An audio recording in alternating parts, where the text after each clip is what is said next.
ഷിജു പറഞ്ഞു വരുന്നത് ഉണ്ണികൃഷ്ണൻ പോറ്റി പറയുന്നു 5 പേർ ഗൂഢാലോചനയിൽ പങ്കാളികളായി, മറ്റുള്ളവർ കൂടെ ഉണ്ടായിരുന്നു. നേരത്തെ കഴിഞ്ഞ ദിവസം തന്ന മൊഴി പ്രകാരം ഉദ്യോഗസ്ഥരുടെ ഒരു സഹായം കിട്ടിയെന്ന് പറയുന്നു. അങ്ങനെയാണെങ്കിൽ ഈ കാര്യങ്ങളൊക്കെ ഒരുപക്ഷെ വിരൽ ചൂണ്ടുന്നത് ദേവസ്വം ഭരണസമിതിയിലേക്കൊക്കെ ആവാനുള്ള സാധ്യത കൂടിയുണ്ടല്ലേ? അങ്ങനെയാണെങ്കിൽ അന്വേഷണം കൂടുതൽ കടുക്കുകയും അതിന്റെ ദിശ മാറുകയും ഒക്കെ ചെയ്യാനുള്ള സാധ്യത കൂടി കാണണം.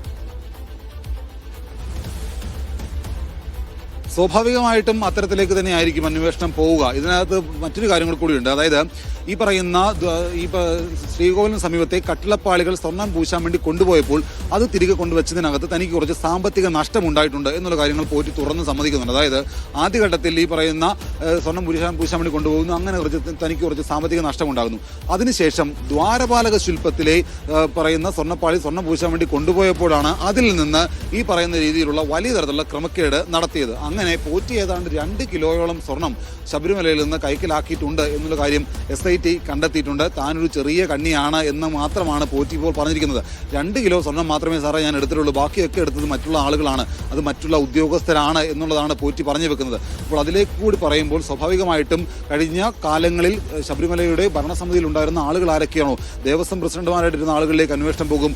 അന്ന് ഈ പറയുന്ന മുരാരി ബാബു അടക്കം ഇത് ചെമ്പുപാളി തന്നെയാണ്, സ്വർണ്ണപ്പാളി എന്ന് രേഖപ്പെടുത്താതെ ഇത് ചെമ്പുപാളി തന്നെയാണ് എന്ന് രേഖപ്പെടുത്തിയ മുരാരി ബാബുവും അതിനൊത്താശ ചെയ്തിട്ടുള്ള അനിൽകുമാറും അടക്കമുള്ള മറ്റുദ്യോഗസ്ഥർ, വിരമിച്ച ഉദ്യോഗസ്ഥരടക്കം ഇതിന്റെ ഭാഗമായിട്ട് അന്വേഷണത്തിന്റെ ഭാഗമായിട്ട് ആ പരിധിയിൽ വരും. അപ്പോൾ അവരെ കൂടി കസ്റ്റഡിയിലെടുത്ത് ചോദ്യം ചെയ്യുന്ന നടപടിയിലേക്കായിരിക്കും ഒരുപക്ഷെ അന്വേഷണ സംഘം കടക്കുക. അതിന് മുന്നോടിയായിട്ട് ഉണ്ണികൃഷ്ണൻ പോറ്റിയെ ചെന്നൈയിലും ബംഗളൂരുവിലും ഹൈദരാബാദിലും എത്തിച്ച് തെളിവെടുപ്പ് നടത്തും. അതോടൊപ്പം തന്നെ അന്വേഷണത്തിന്റെ ഒരു നിർണായകമായിട്ടുള്ള കണ്ടെത്തൽ അല്ലെങ്കിൽ പോറ്റി പറഞ്ഞിരിക്കുന്ന കാര്യമെന്ന് പറയുന്നത് ഈ പറയുന്ന സ്വർണ്ണപ്പാളി മറ്റു പലയിടങ്ങളിലും പോറ്റി കൊണ്ടുപോയി പ്രദർശനത്തിന് വെക്കുകയും അവിടെ വെച്ച് അവരിൽ നിന്ന് പണം വാങ്ങുകയും ചെയ്തിട്ടുണ്ട്. അതുപോലെ തന്നെ മറ്റ് സ്പോൺസർമാരിൽ നിന്നും നമുക്കറിയാം ശബരിമലയിലേക്ക് വരുന്ന കോടിക്കണക്കിന് ഭക്തന്മാർ ഈ പറയുന്ന കർണാടകയിൽ നിന്ന് ആന്ധ്രയിൽ നിന്ന് വരുന്ന പല ഭക്തന്മാരുണ്ട്.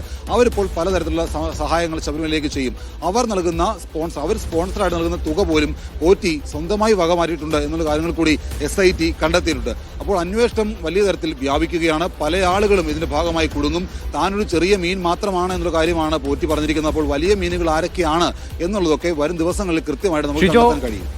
ശബരിമലയിലെ ഭരണകാര്യങ്ങൾ സൂക്ഷ്മമായി വിലയിരുത്തുമ്പോൾ നമുക്ക് മനസ്സിലാകുന്ന ഒരു കാര്യം, ഇത്തരം കാര്യങ്ങൾക്ക് ഇപ്പോൾ സ്വർണ്ണപ്പാളി കൊണ്ടുപോകുന്നതിനോ അതിൽ സ്വർണം പൂശുന്നതിനോ ഒക്കെ ദേവസ്വം ബോർഡിന്റെ അനുമതിയില്ലാതെ അവരുടെ ഒത്താശയില്ലാതെ നടക്കില്ല എന്നുള്ള കാര്യം കൃത്യമായി മനസ്സിലാകും.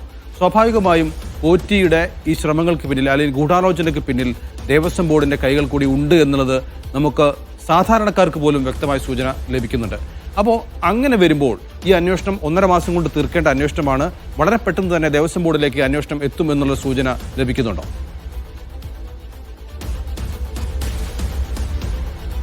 എന്തായാലും ഇപ്പോൾ തന്നെ ദേവസ്വം ബോർഡുമായി ബന്ധപ്പെട്ട് നിൽക്കുന്ന എല്ലാ ആളുകളിലേക്കും SITയുടെ അന്വേഷണം എത്തുകയും ചെയ്തിട്ടുണ്ട്. അവരെല്ലാവരും ഈ പറയുന്ന 2019 മുതൽ മാത്രമല്ല, ഇപ്പോൾ നമുക്ക് പ്രതിപക്ഷം പറയുന്ന പോലെ, കോൺഗ്രസും BJPയും പറയുന്ന പോലെ കഴിഞ്ഞ 30 കൊല്ലത്തെ കാര്യങ്ങൾ അന്വേഷിച്ചാൽ കൂടുതൽ ആളുകൾ കുടുങ്ങും എന്നൊക്കെ പറയുന്നുണ്ട്. പക്ഷേ ഇതിനകത്ത് 2019 മുതലുള്ള ചില കാര്യങ്ങൾ കൃത്യമായിട്ട് SITയുടെ റഡാറിലുണ്ട്.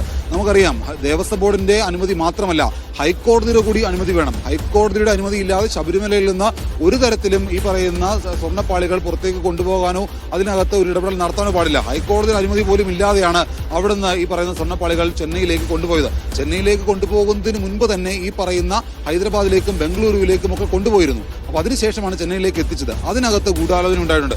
ആ ഗൂഢാലോചനയുടെ ഭാഗമായതാണ് കൽപേഷ്. അപ്പോൾ അങ്ങനെ വരുമ്പോൾ ഇതിനകത്തൊക്കെ ദേവസ്വം ബോർഡിന്റെ ഭാരവാഹിത്വത്തിലിരുന്ന ആളുകൾക്കൊന്നും ഇതിനകത്ത് തങ്ങൾക്കൊരു പങ്കുമില്ല. അതെല്ലാം സ്പോൺസറായിരുന്ന ഉണ്ണികൃഷ്ണൻ പോറ്റി മാത്രം ചെയ്തതാണെന്ന് പറഞ്ഞുകൊണ്ട് കൈ ഒഴിയാൻ പറ്റുകയുമില്ല. അതുതന്നെയാണ് ഉണ്ണികൃഷ്ണൻ പോറ്റി പറഞ്ഞു വെക്കുകയും ചെയ്യുന്നത്. താനൊരു സ്പോൺസറായിട്ട് ശബരിമലയിലേക്ക് രംഗപ്രവേശനം ചെയ്യുന്നു. തനിക്കൊപ്പം നിന്ന ആളുകൾ ഈ പറയുന്ന ഗൂഢാലോചന നടത്തിയ 5 ആളുകളാണ് എങ്കിൽ പോലും അതിനപ്പുറത്തേക്ക് ശബരിമലയുമായി ബന്ധപ്പെടുന്ന കൂടുതൽ ആളുകളുണ്ട്. ഇപ്പോൾ നൗഫൽ സൂചിപ്പിച്ചതുപോലെ 2019 ക്ഷേത്ര ഭരണസമിതിയിലായിരുന്ന ആളുകളുണ്ട്. ഈ പറയുന്ന അന്നത്തെ ദേവസ്വം ബോർഡ് പ്രസിഡന്റായിരുന്ന പത്മകുമാറിന്റെ പേരടക്കം ഇന്ന് തുറന്നു കേൾക്കുന്നുണ്ട്. സ്വാഭാവികമായിട്ടും അവരിലേക്കെല്ലാം SITയുടെ അന്വേഷണം പോവുകയും ചെയ്യും. നൗഫൽ.